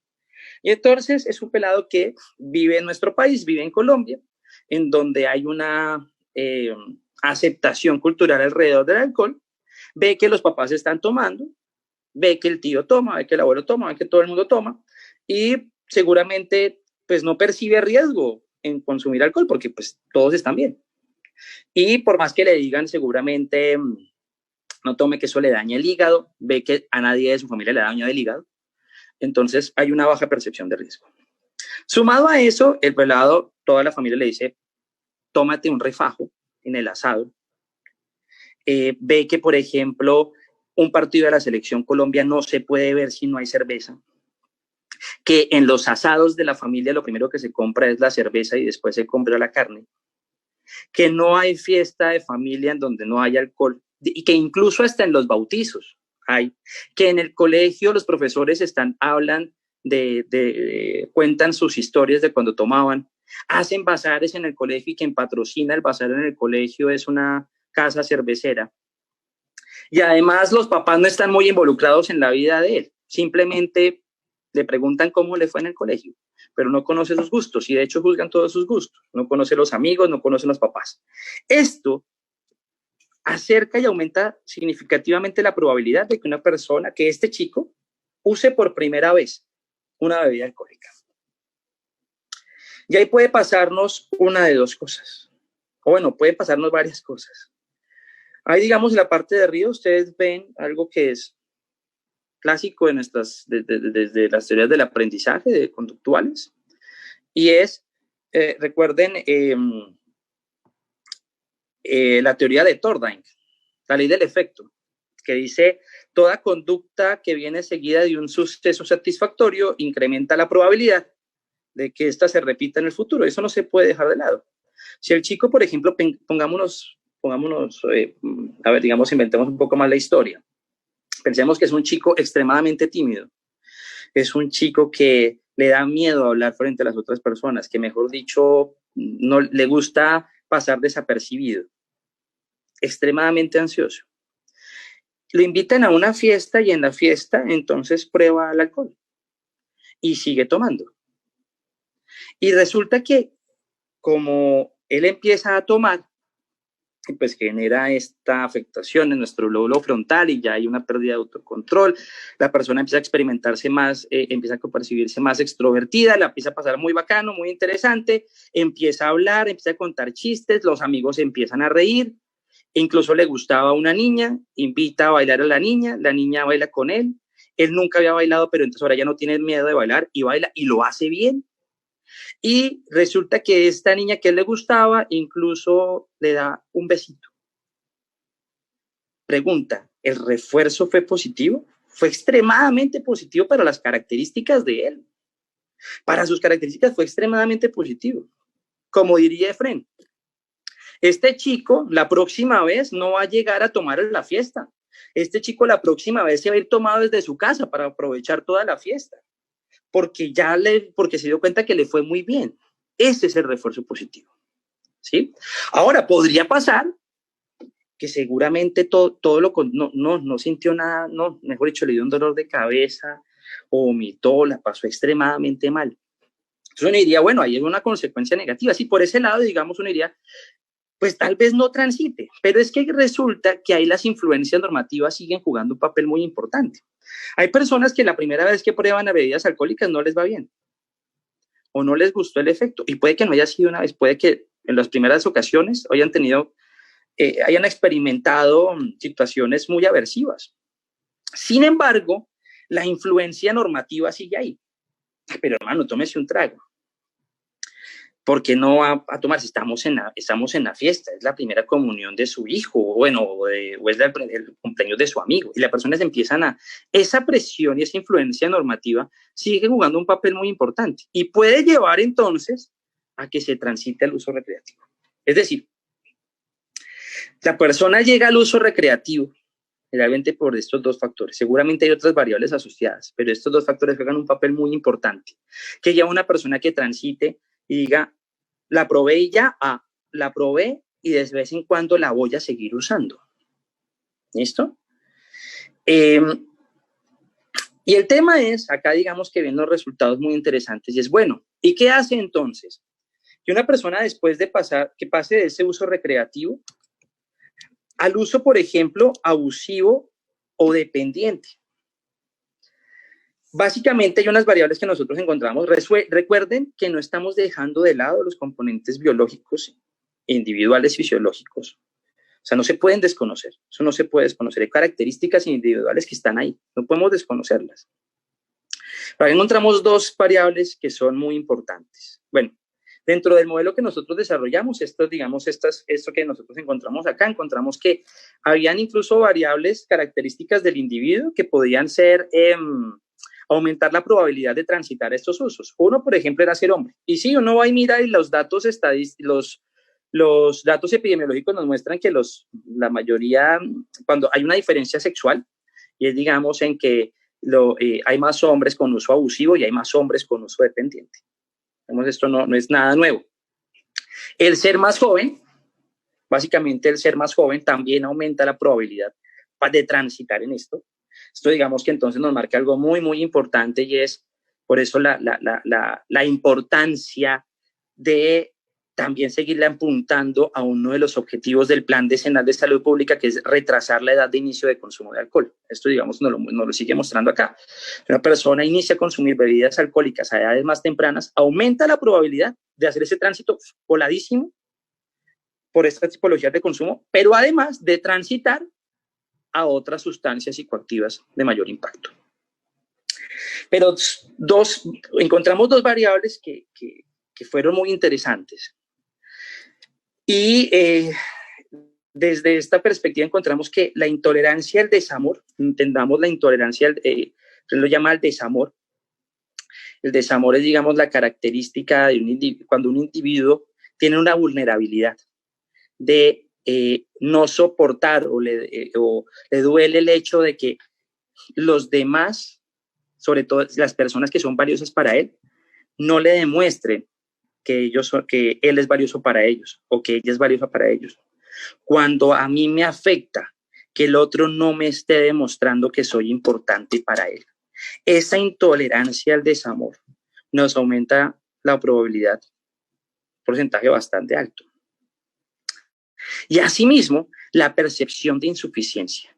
Cuando una persona se percibe insuficiente en las acciones que realiza, ejemplo, la persona que por más que haga bien las vainas, o sea, la saca del estadio en el trabajo, en el estudio, dice, lo hubiera podido hacer mejor. Es que yo sé que hubiera podido hacerlo mejor. Es que yo no, creo que no he podido alcanzar lo que yo quiero hacer. O sea, que por más que lo haga bien, cree que no lo hizo tan bien. Y que sobre todo cuando algo le sale mal, o sea, que cuando, por ejemplo, le dicen, es que usted, mire, hubo un pequeño error en lo que usted presentó, se queda en ese pequeño error y no mira las bondades de lo otro que hizo. Y ni se diga que, por ejemplo, cuando le resaltan algún error. En ese caso, esa persona, esa percepción de insuficiencia, genera un malestar psicológico gigante. En la anterior, por ejemplo, en la intolerancia al desamor, una persona que, digamos, tiene esta vulnerabilidad, pensemos, no sé, lo dejaron por otra persona, su pareja la dejó por otra persona, a uno le puede doler, a todo el mundo seguramente le duele. Pero la persona que tiene esta intolerancia le va a impactar muchísimo más. Y estas dos características, cuando unas personas tienen esas características, tienen una mayor probabilidad, casi que aún en el territorio, para poder transitar tanto al uso abusivo como al uso dependiente. Entonces, esto, digamos, nos muestra algo, a mi parecer, muy interesante. Nosotros seguimos trabajando seguimos trabajando en investigación para mirar qué ocurre, para confirmar estas variables, mirar si existen otras variables alrededor. Creo que acá le damos igualmente una explicación con unos valores de R cuadrado importantes frente a esas variables. Sin embargo, queremos seguir sabiendo qué otras están ahí. Pero ¿por qué eso es importante? Si ustedes ven acá el modelo, yo creo que uno entonces entiende qué se debe y qué no se debe hacer en prevención. Por ejemplo, si yo digamos, voy a hacer prevención, entonces sigo trabajando en que las personas se perciban más vulnerables. Trabajar en las influencias normativas. En prevención hay algo que es la triada de la prevención. Hay 3 actores fundamentales. Yo siempre hablo de un triángulo. Y es, básicamente, un lado es la familia, el otro lado es la comunidad y el otro lado es la escuela. Entonces uno debe trabajar la influencia normativa siempre con esos 3 actores, con la familia, con la comunidad y con los profesores, con la escuela. Cambiar esa influencia normativa.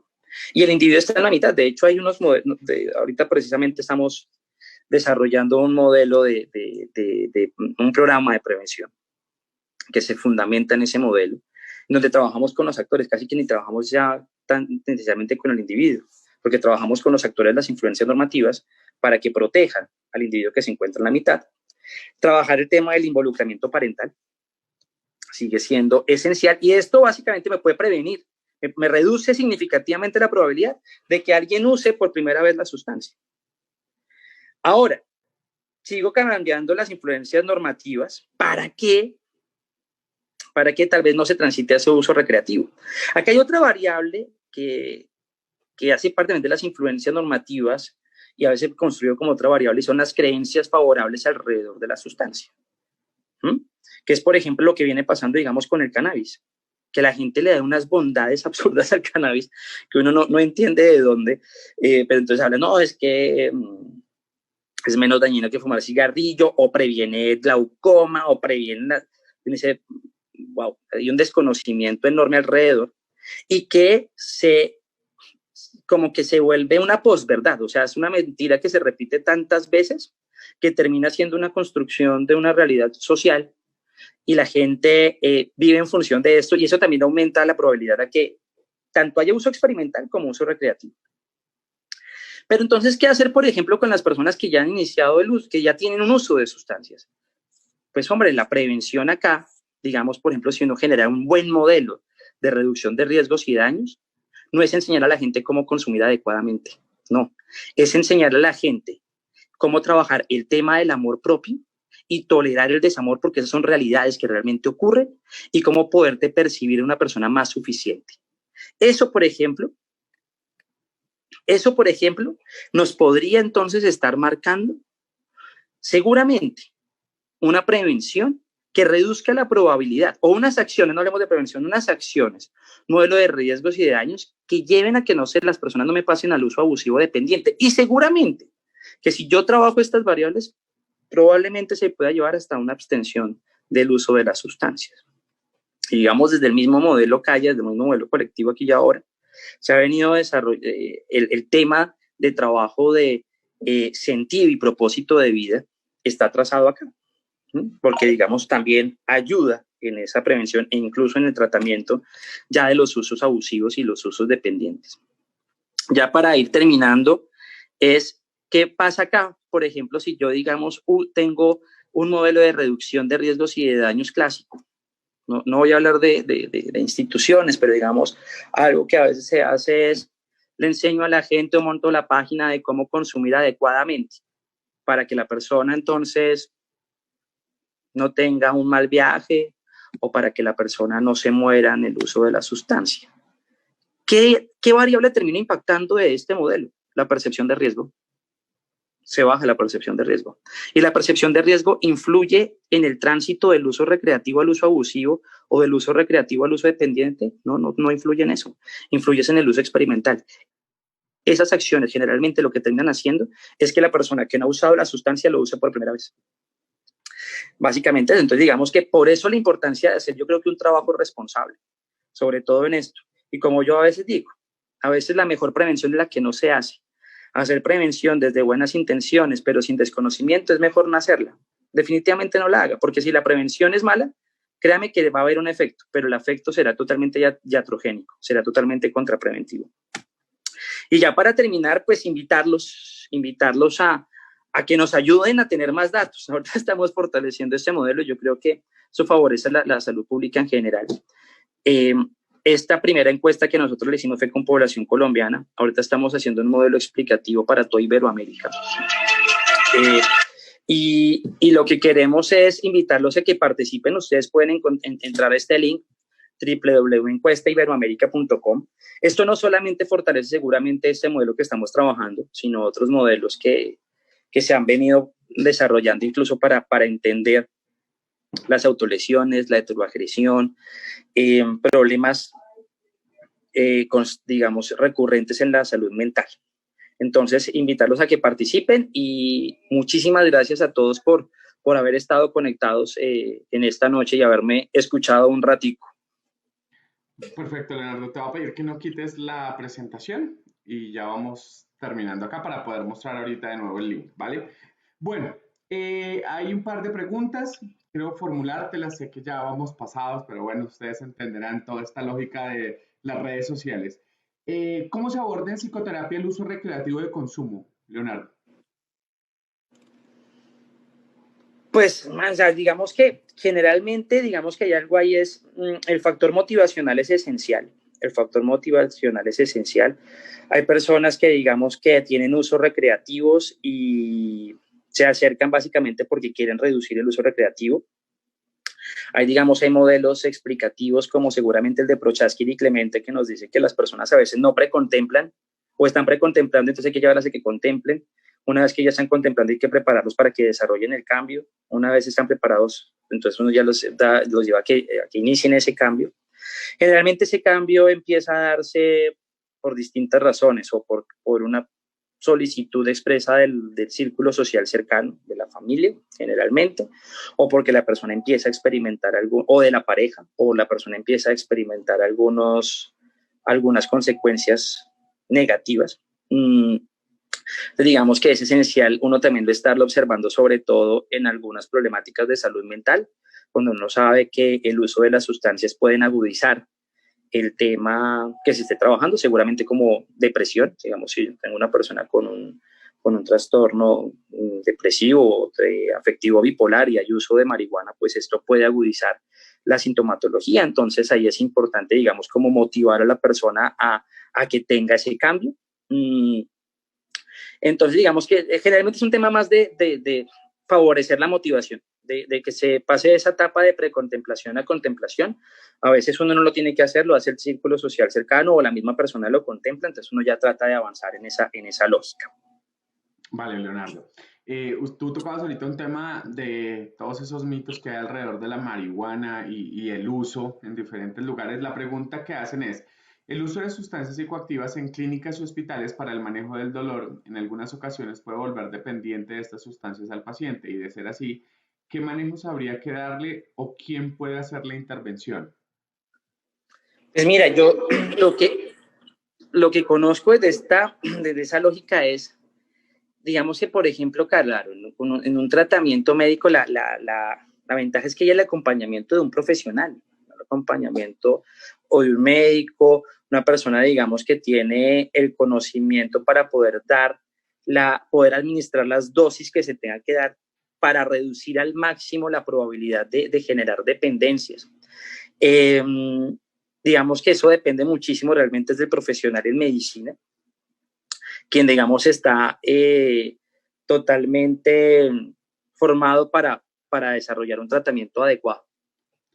Ok, perfecto. Creo que aquí respondemos otra pregunta que había, ¿qué hay de cierto del uso de cannabis medicinal para el manejo de ansiedad? Creo que pues estás dando ahí una respuesta general o quieres puntualizar algo con el tema de la ansiedad. Mira, no existe,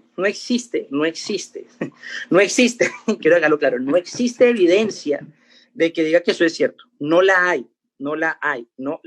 ¿Listo? Lo único que hay de evidencia, y lo resalto, es que la Organización Mundial de la Salud en el año 2018 le dijo a la Oficina de las Naciones Unidas, por favor, saque de la lista de lista de fiscalización, la lista de fiscalización es donde se encuentran todas las sustancias psicoactivas que son consideradas ilícitas. En 2018, OMS le dice a Naciones Unidas, saque de esa lista al CBD, al cannabidiol. ¿Para qué? Para poderlo estudiar a profundidad y mirar si realmente hay un impacto positivo en el tratamiento del glaucoma y algunas epilepsias específicas. Razón por la cual Naciones Unidas lo hace para favorecer esa investigación. Entonces, primera cosa, recuerdo, y ahí sí voy a nombrar la revista Semana Cero, y dijo, la OMS dice que debe sacarse a la marihuana de la lista de fiscalización. Mentira, ese es el cambio de los medios, eso es mentira, eso es mito. Entonces, lo primero que se está haciendo es, se están adelantando algunos estudios para mirar qué impacto tiene el CBD, y cabe aclarar que en una dosis normal de marihuana la proporción de CBD es inferior al 1%, por eso se obtiene el extracto de CBD, o sea, nadie va a fumarse un porro para el tratamiento del glaucoma, le mandan extracto de CBD y la persona no se traba. Y se está mirando es para mirar el tratamiento de esas dos. Parece ser que han encontrado resultados interesantes. Respecto a tratamiento de depresión, ansiedad, solamente les puedo decir no existe un artículo científico, y resalto serio, porque ustedes en Google pueden encontrar incluso artículos que dicen que la cocaína prevenía el COVID. Entonces, no existe un artículo científico serio que diga que eso es cierto. Entonces, por el contrario, aumenta y agudiza la sintomatología tanto de ansiedad como de depresión. Así es. Perfecto. ¿Qué tan efectiva es la intervención mediante DBT en estas situaciones? Ojo, digamos que este modelo aplica, insisto, muchísimo más es en términos de prevención y seguramente reducción de riesgos y daños, y es bastante. Digamos que los resultados muestran unos valga la redundancia, perdón, resultados significativos muy importantes. Se trabajan muchísimas de las variables, sobre todo en ese tránsito final del individuo, y se han obtenido resultados muy, muy importantes. Y seguramente si uno trabaja algunos de los conceptos que se miran en DBT en prevención, también puede tener unos resultados interesantes en las acciones.